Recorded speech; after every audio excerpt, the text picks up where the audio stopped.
Good afternoon, friends. My name is Francis, and I'll be speaking on pentesting NoSQL databases with NoSQL exploitation framework. So, about me, I'm an independent security researcher, member of Open Security. Open Security is an open organization for security-minded people. We post tutorials, videos, etc. on research we do. So I'm currently pursuing my bachelor's degree. I've spoken at a couple of conferences, and I sleep at morning and researches and codes at night. So let's get straight. The agenda of the talk is pretty simple. We'll be giving more importance to the server client and server management consoles of the NoSQL databases. We'll look at pen testing scenarios. We will not deal with memory-related bugs or issues. We'll talk on the NoSQL exploitation framework, and we'll have plenty of demos. So I think all of us have heard of the NoSQL databases. So let's have a look at it. The main features of NoSQL databases are schemaless. They have support. They are open source. They run pretty well on clusters. It's built for the 21st century web. It does not use a relational model database, and it is mainly known for its feature asset, which is atomicity, consistency, isolation, and durability. Okay, so what makes it different from SQL databases is that it is schemaless. Data can be inserted into the NoSQL database without defining a rigid database. So the format of the data being inserted can be changed at any time. So this makes NoSQL databases different from SQL databases. Okay, so how do we categorize them? Some of the main categories of NoSQL databases are wide columns families. HBase and Cassandra come under them. Document store databases, MongoDB and CouchDB come under it.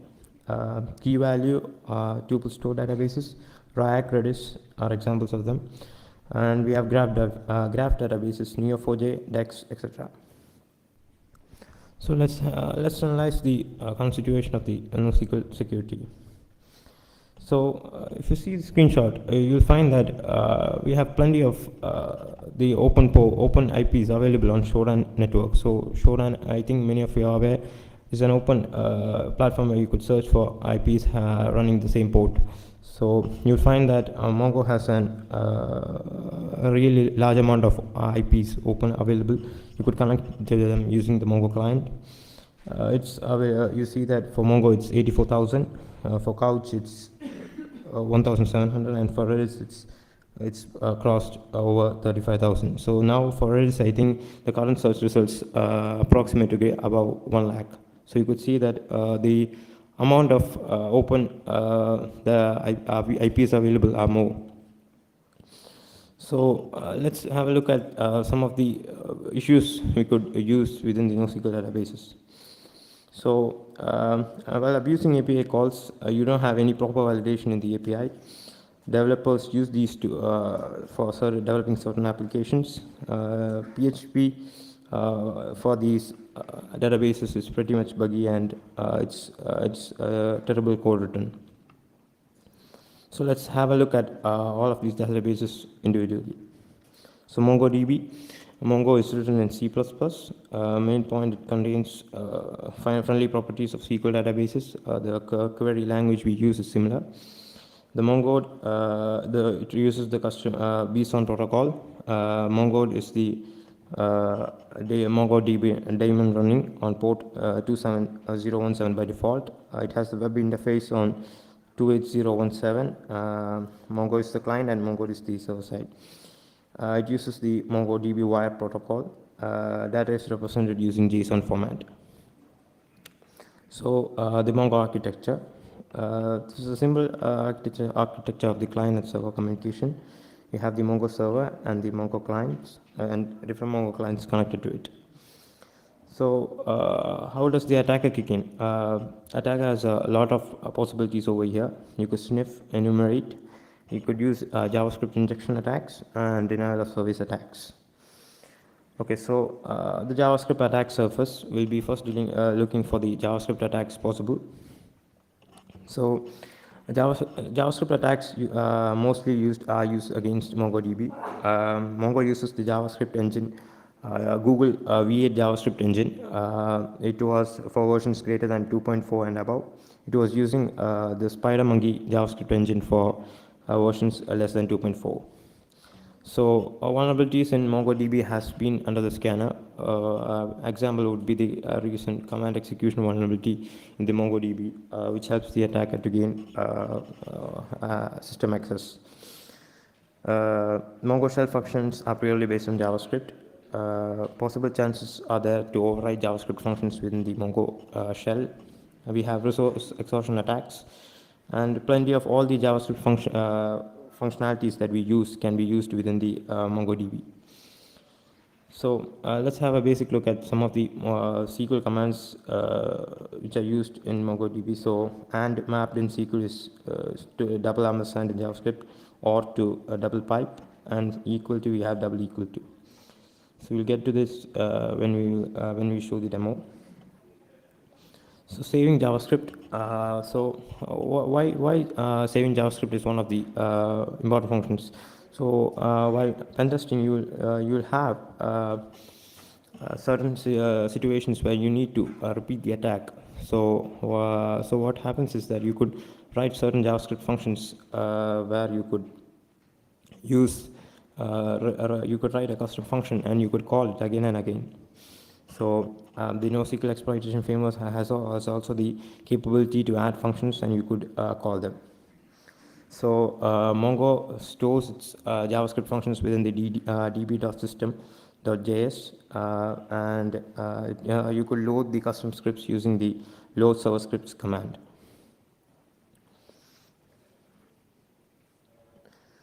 Okay, so injecting JavaScript.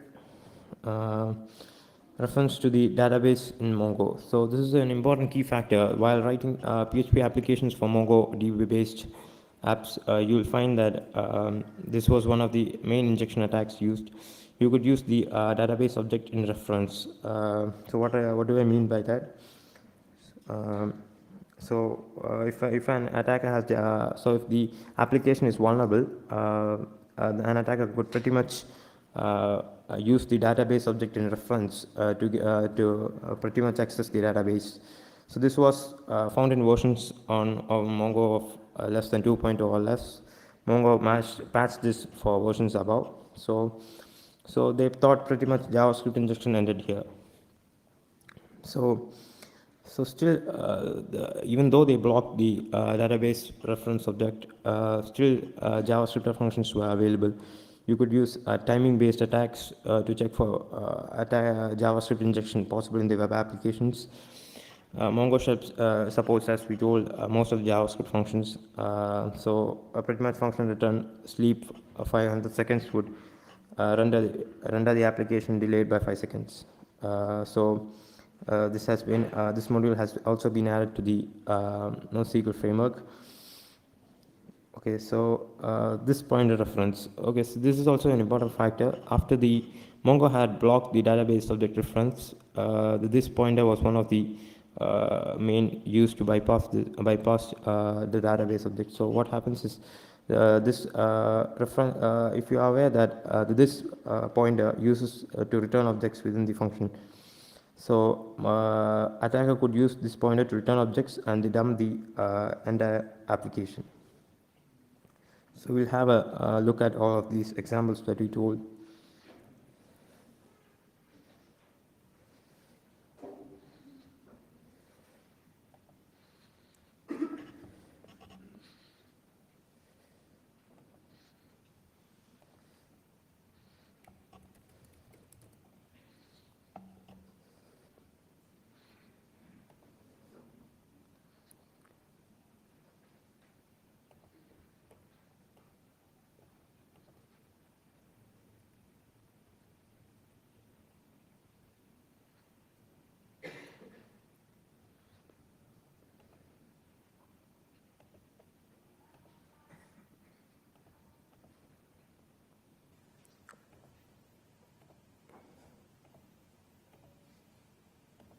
Okay, so this is a web application written for Mongo. So if we search for something, let's say, so it dumps out. This is a simple web application. It simply dumps out whatever we give it. It has a backend database that stores the data. So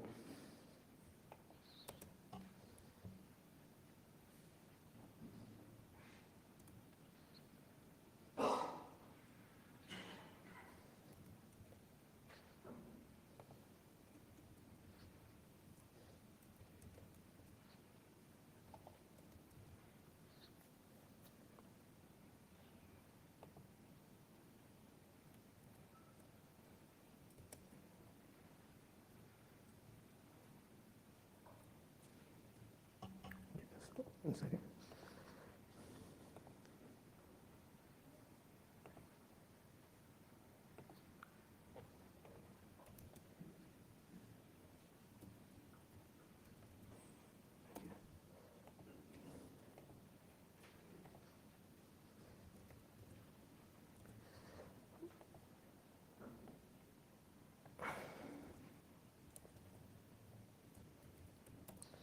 So you could see that pretty much when we told the application to return this, the application dumped the whole username and passwords of the application we had written.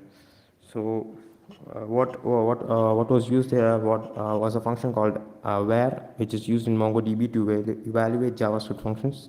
So what we did that we gave in a couple of a blind JavaScript injection try, and we tried returning it using this pointer. So I like to. So what happens if even this is blocked? So we have the version command by default. It is bound to all Mongo functions. So even if an admin or the application developer blocks this pointer, we have the version command, since the version command is bound to all the default Mongo functions. So what happens is that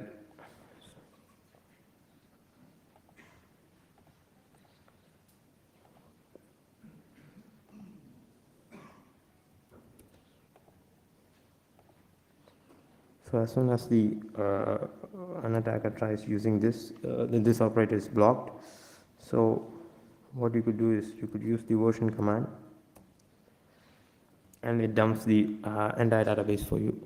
So this is one some of the JavaScript injection you could use to bypass applications written in PHP.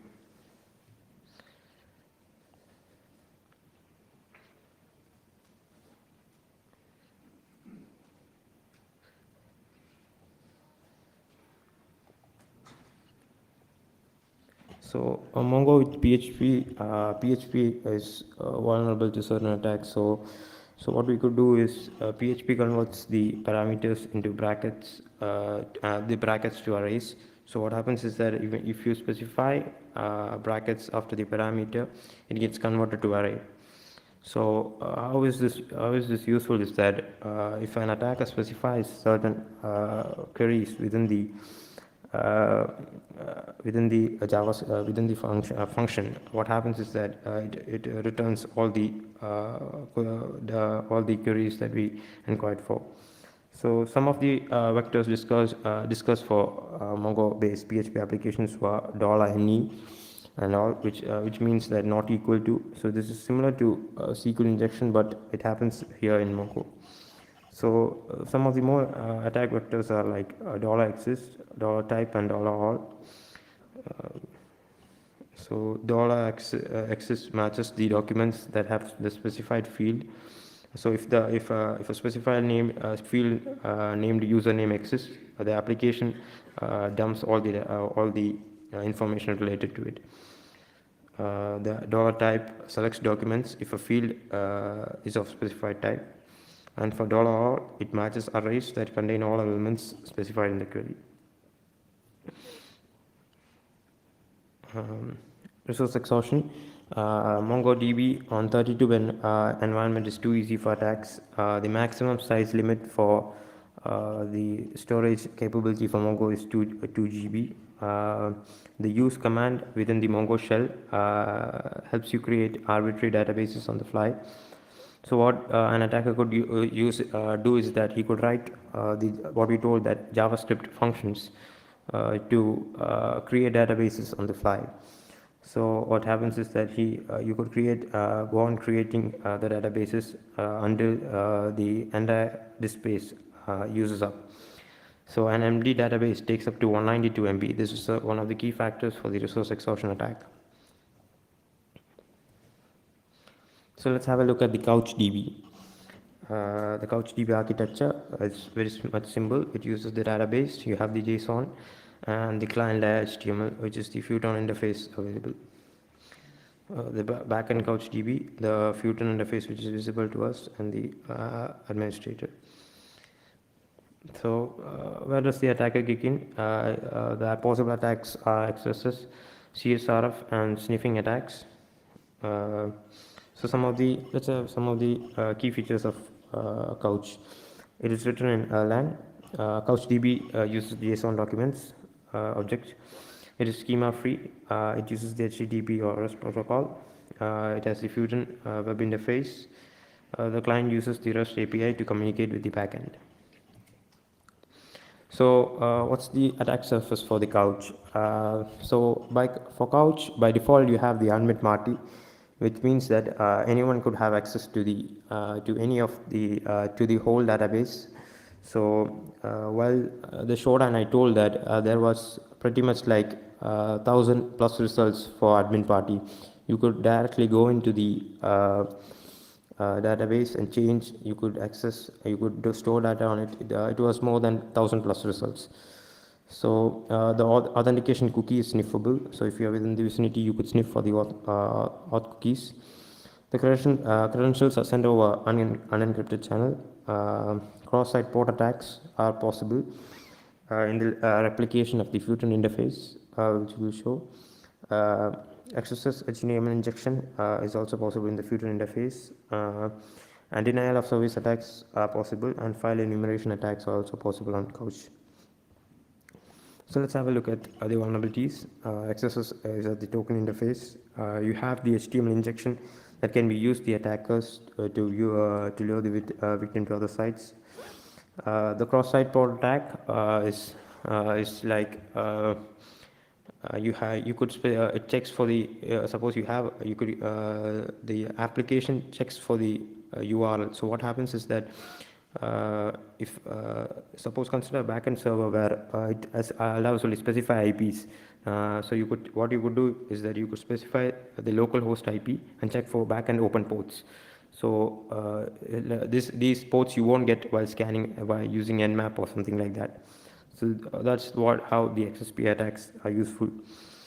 The blind file name enumeration is also possible with the replication.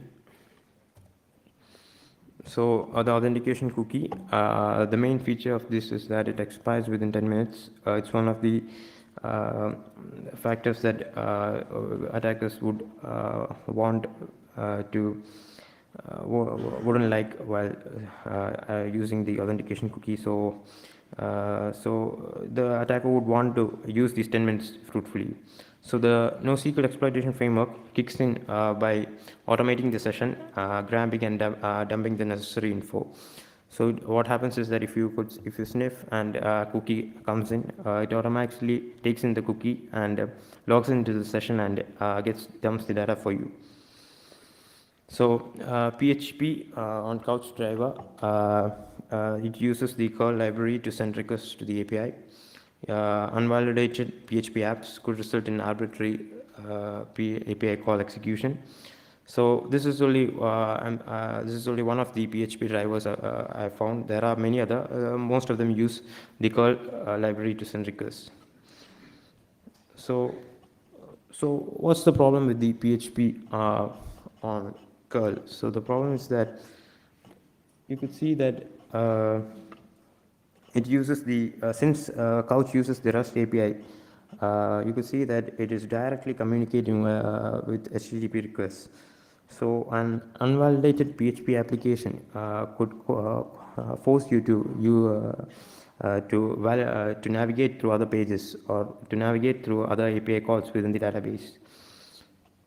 Here you could see that the function vulnerable is query and test. The query and test sends get request, the URL and the document query. The query and test function, if you check within the source code, you could find that it defaults to the curl query. So what happens is that the whatever you given unvalidated calls could result in execution.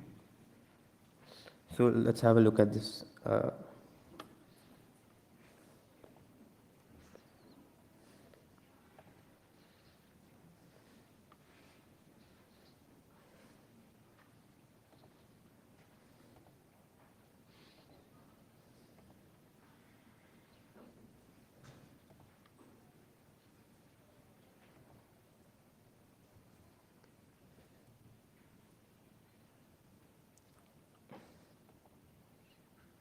Okay, so this application searches for any user and fetches if the user is there, and if it is found, it displays along with the username and password. If it is not, it displays the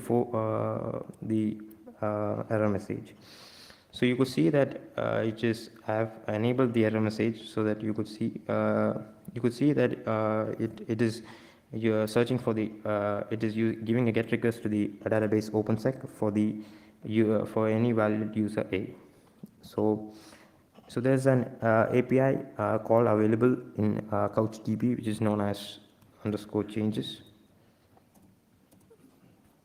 So _changes or _all docs, which means all documents.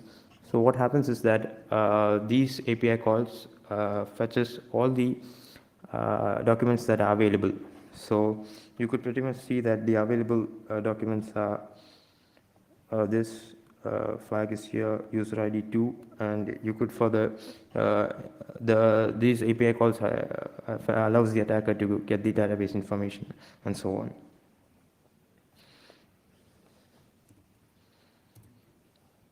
The same is for this is an application which is which runs on the same logic.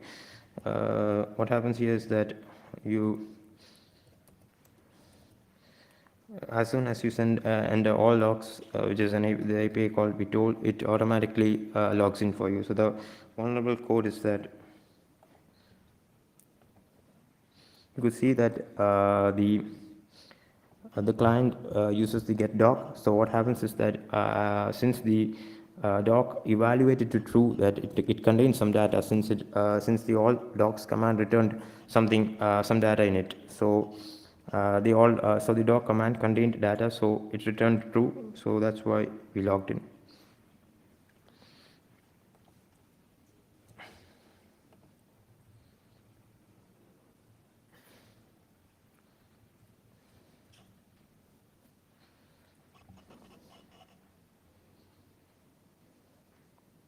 So let's have a look at Redis. Redis is no more different. Let's have a look at the Redis architecture. The Redis architecture is very much simple. You have the API, and you have the Redis database, and you have the clients connected to it. So some of the key features of Redis databases are it is a key value storing engine. Yeah, it is what we told. It is different from the other Mongo and Couch. It uses the key value pairs. It contains the Redis server and client. It is driven by a configuration file. The documentation is actually pretty much funny for Redis.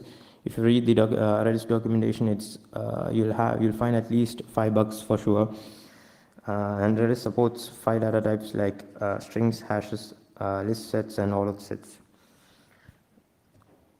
So some of the attacks possible in the Redis databases are you could brute force Redis passwords, which is possible for you in the Couch and Mongo. You have denial of service attacks. You have the command killing. We'll get to it. We have the config rewrite. we have arbitrary file rewrite, and we have blind file enumerations, which could be useful while penetration testing. So the photo I've kept here is a screenshot I've kept here is one of the why I said that Redis documentation actually supports attackers. It is written that since Redis is pretty fast, an outside attacker can try up to 150k passwords per second against a good box. So this is pretty much inspiration for the attacker. So a good written tool could crack a pretty much long password within 1 hour or something. So Redis version is an important factor while attacking. So Redis version supports. There is no scripting support for Redis versions less than 2.6.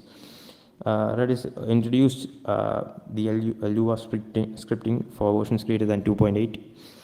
So the scripting is really an important factor. The main problem with Redis was that some of the Redis Lua scripting engine and basics. Redis uses Lua to manage scripts. The Lua engine is properly sandboxed, and it offers pretty much good security. The global variables protections is one of the examples why Redis is probably secure. The scripts are executed using eval within the Redis shell. So these are the limited number of libraries available within the Redis. You could use only these. These are the only libraries Redis offers while scripting. So while going through the libraries, it is pretty much little bit for the attacker, but still we have many options. Let's have a look before we get into the attacks. The eval and eval SHA are used to evaluate scripts using the Lua interpreter built into the Redis. Script kill, lists, and exists are some of the functions. We'll get to it. So one of the important point in Redis is that while a script is running, no other functions can be accessed or any operations cannot be performed. So this is one of the big loop, one of the big problem of Redis. So if an attacker runs a loop, so no user could access the database or issue any commands except for this script kill list access, which could only be given by the administrator. So this is pretty much one line denial of service. You tell it to run it while it's an infinite loop. So what happens is that the resources get exhausted, and pretty much the Redis server dies. So the rename command API call used. So commands can be disabled by attacker. So what happens here is that if an attacker connects to the server using the client, he could rename commands, such as he could rename the config command to some arbitrary command he wants, or he could even permanently disable the command by using the by simply just renaming to nothing. So the command becomes completely useless. So arbitrary file rewrite, this is one of the main problems of this Redis database. The config under space get gives the current configuration for Redis. The config space sets the configuration of the default command. We'll have a demo for this. The file name enumeration. This is useful while pen testing. You have a restricted environment. And it is pretty much locked out. What you could use is you could use the do file, which is one of the Lua script features to open a file. Although the file doesn't open, it gives the file gives whether the information that whether the file or directory exists or not. So what happens is that you evaluate the do file or directory exists but could not open file. So we check for WWS, no such directory exists. So what an attacker could use to enumerate file types. So let's have a look at the demos.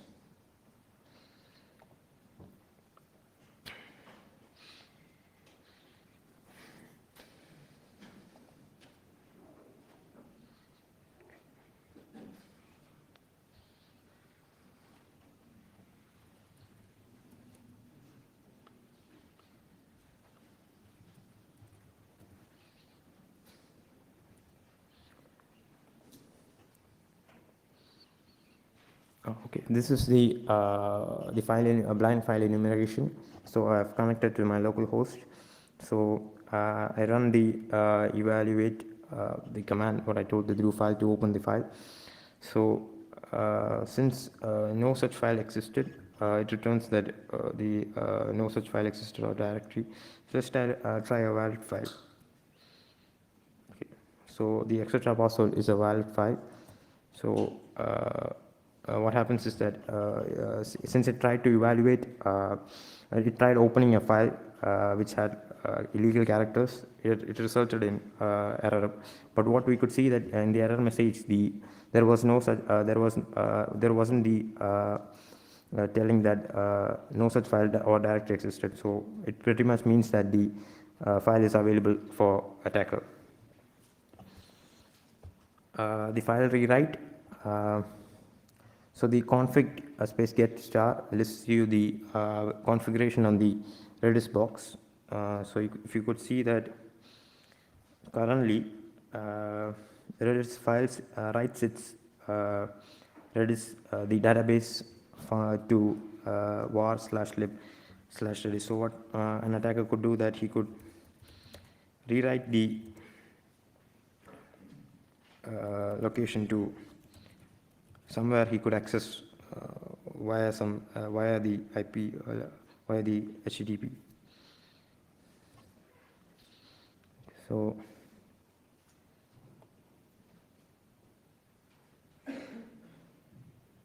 if you see that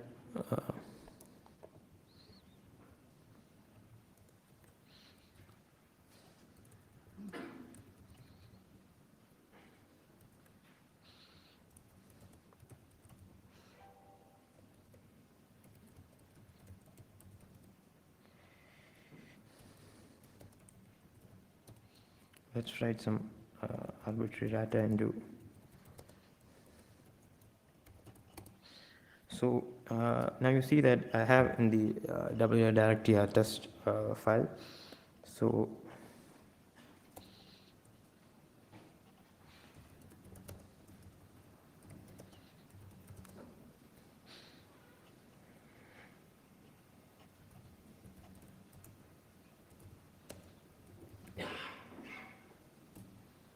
okay, so let's write some data so that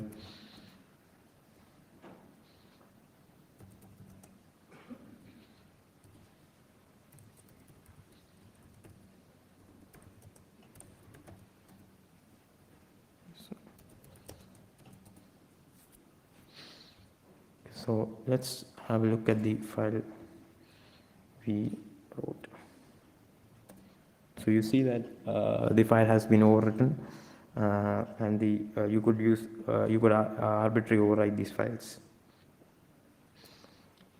And the denial of service is pretty much simple. So you could see that now Redis hasn't topped the list. So so you see that the Redis server has jumped to 87.6% of the resources used. Now if you try even issuing commands, it won't work since. So you see that the Redis server is busy and you have to kill it using the script.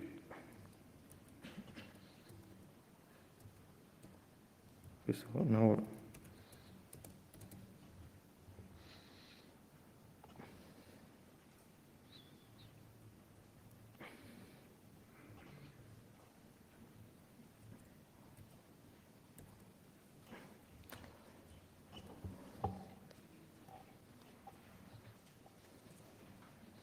so for Cassandra, it is written in Java. Some of the main points are it is used to store huge data sets.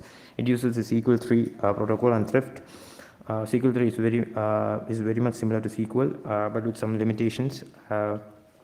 It runs on port 9160 by default.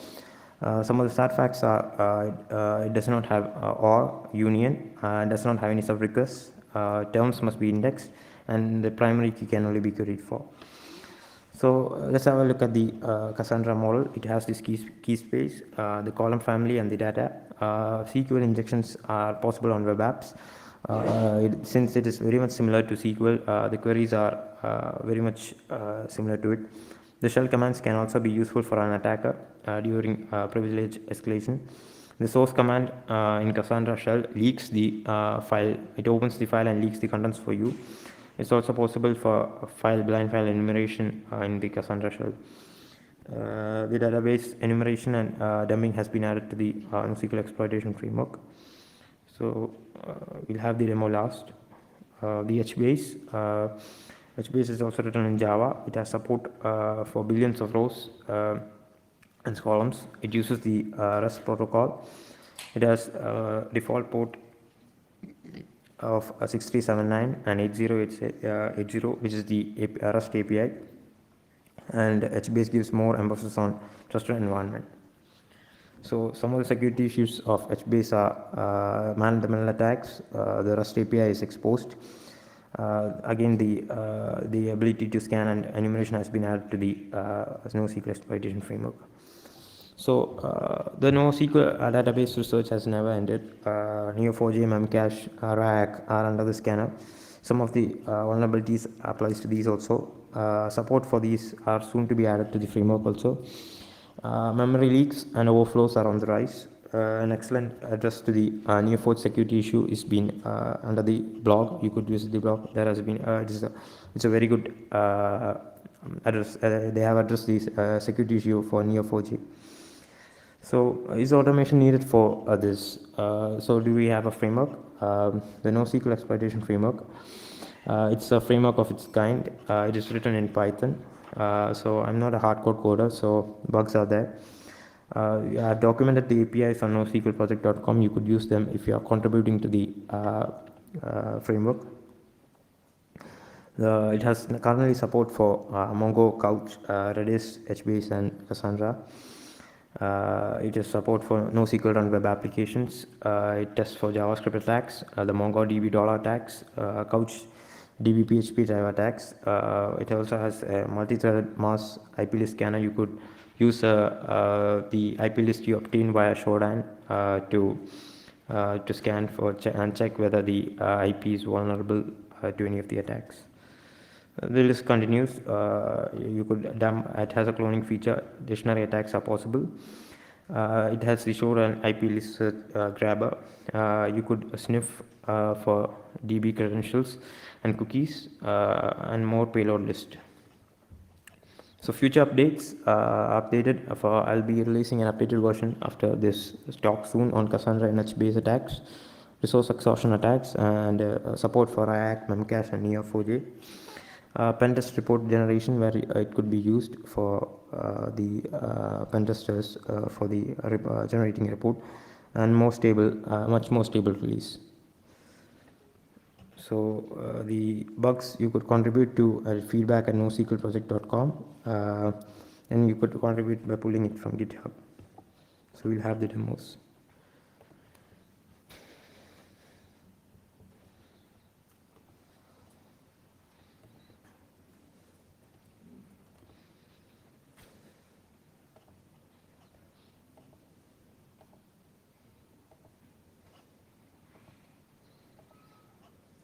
So we'll have a look at one of the feature of what I have added, the blind file enumeration.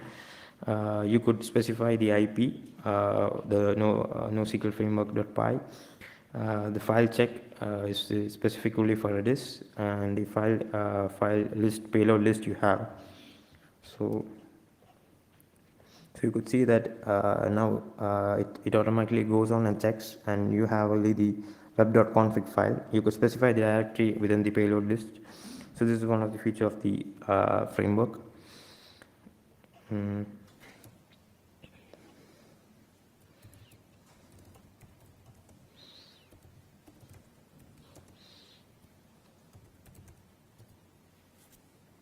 So this is also enumeration module for Couch. It goes on to get the Couch version. It automatically dumps the hashes for you, password hashes. Even for this is done also on Mongo. For Couch, I have currently released an update version where you could specify, it's a post of exploitation like phase where you could specify the database you want to extract specific to.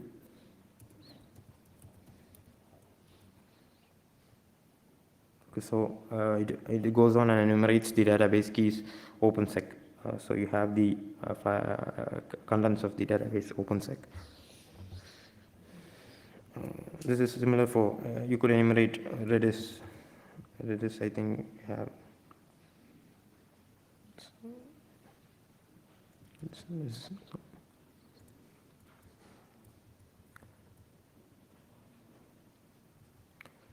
Okay, so the features remain same. You could access the list of features on the side. I think there's.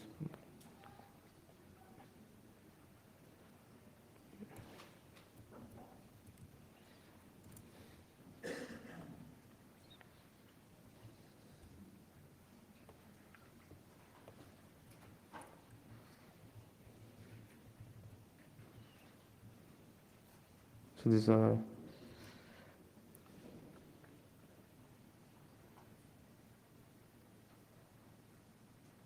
okay, so 1 minute, I didn't show the demo for the source.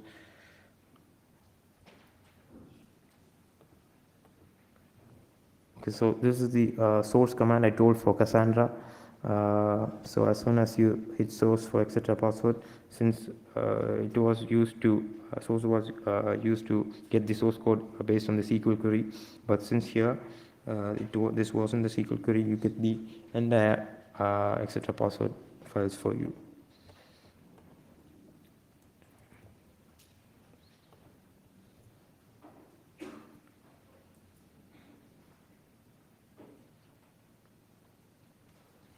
This is some of the references I took.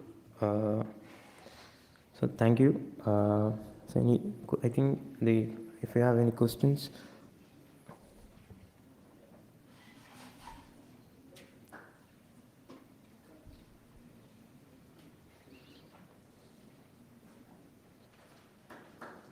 Okay, thank you.